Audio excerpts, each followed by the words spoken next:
ప్రియమైన దేవుని పిల్లలారా, ప్రభువారి పేరట మీ అందరికీ వందనాలు. ప్రభువు పేరట మీ అందరికీ శుభములు, దీవెనలు కలుగునుగాక. ఈ ఉదయకాలం పరిశుద్ధ గ్రంథము నుండి దేవుని వాక్యాన్ని చదువుకుందాం. కీర్తన గ్రంథము 121వ కీర్తన 7వ వచనాన్ని చదువుతున్నాను. ఏ అపాయమును రాకుండా యెహోవా నిన్ను కాపాడును. దేవుడు తన మాటలు మనందరి కొరకు దీవించునుగాక. ఆమెన్. ప్రియమైన దేవుని పిల్లలారా, దేవుని పైన ఆధారపడిన వారిని దేవుడు ఎంతో అద్భుతంగా నడిపించి వారి ప్రయాణాలను సఫలపరిచి వారు చేరవలసిన గమ్యస్థానానికి ఎంతో సురక్షితంగా చేర్చునని లేఖనం తెలియజేస్తుంది. మన జీవిత యాత్రలో, మన ప్రయాణంలో ఎన్నో ప్రమాదాలు పొంచి ఉంటాయి కదా, అవి మనకి తెలియదు. అయితే దేవుడుకి అన్నియును సమస్తమును ఎరిగిన దేవుడు కనుక మనము ఆయన మీద ఆధారపడితే ఆయన మనలను, మన ప్రాణములను కాపాడును. దేవుడు మన ప్రాణమును కరువు నుండి కాపాడు. దేవుడు మన ప్రాణమును అగ్ని వంటి శ్రమల నుండి కాపాడును.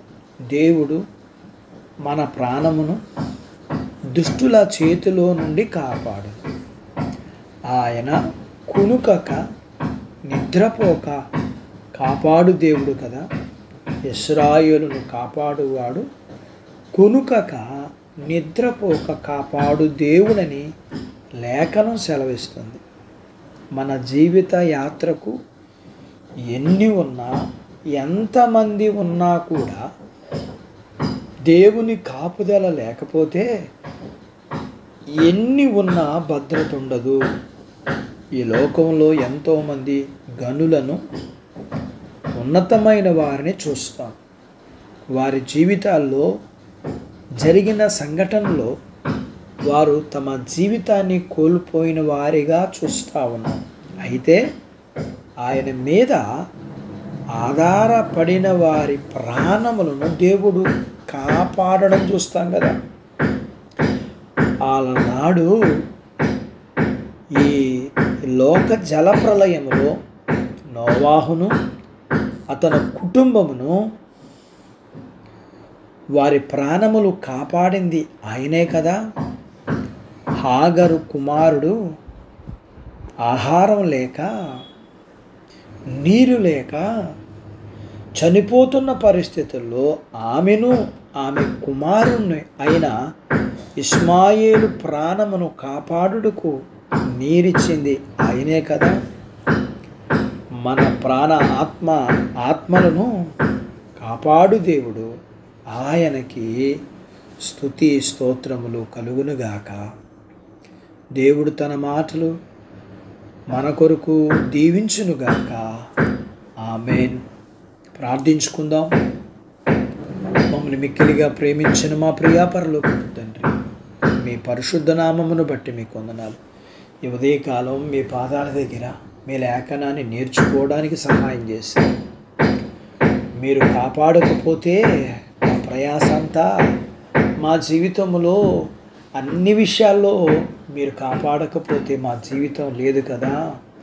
ఈరోజు మేము కలుగున్న జీవితం అంతా మీ సహాయమే కాబట్టి మేము మిమ్మల్ని స్తుతిస్తూ, ఆరాధిస్తూ, గణపరుస్తున్నాం. ప్రభువా, మీరు మాకు ఇచ్చిన ఈ జీవితమును బట్టి మిమ్మల్ని మహింపరిచేవారిగా ఉండకు సహాయం చేయండి. వాక్యం విని నాతో పాటు ప్రార్థనలో ఏకీభవిస్తున్న ఈ పిల్లల్ని మీరు కలిగినంతటిని దీవించండి.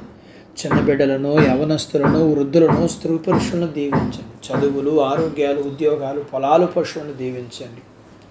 వివాహాలు కాని వారికి వివాహాలు అవ్వటానికి, గర్భం లేని వారికి గర్భం కలగటానికి, గర్భం కలిగిన వారికి ప్రసూతి అయిన తల్లి పిల్లలకు ఆరోగ్యం ఇమ్మని, వీరిని వీరు కలిగినంతటిని దీవించి వీరికున్న సమస్యలన్నిటిలోంచి మీరే విడుదల దయచేసి మీ పిల్లలను అన్ని విషయాల్లో మీరు ఆశీర్వదించమని యేసు ప్రభు వారి పేరట స్తుతించి ప్రార్థించి అడిగినవన్నీ పొందుకొని ఉన్నాము తండ్రి. ఆమేన్. దేవుడు మిమ్మల్ని దీవించునుగాక. ఆమేన్.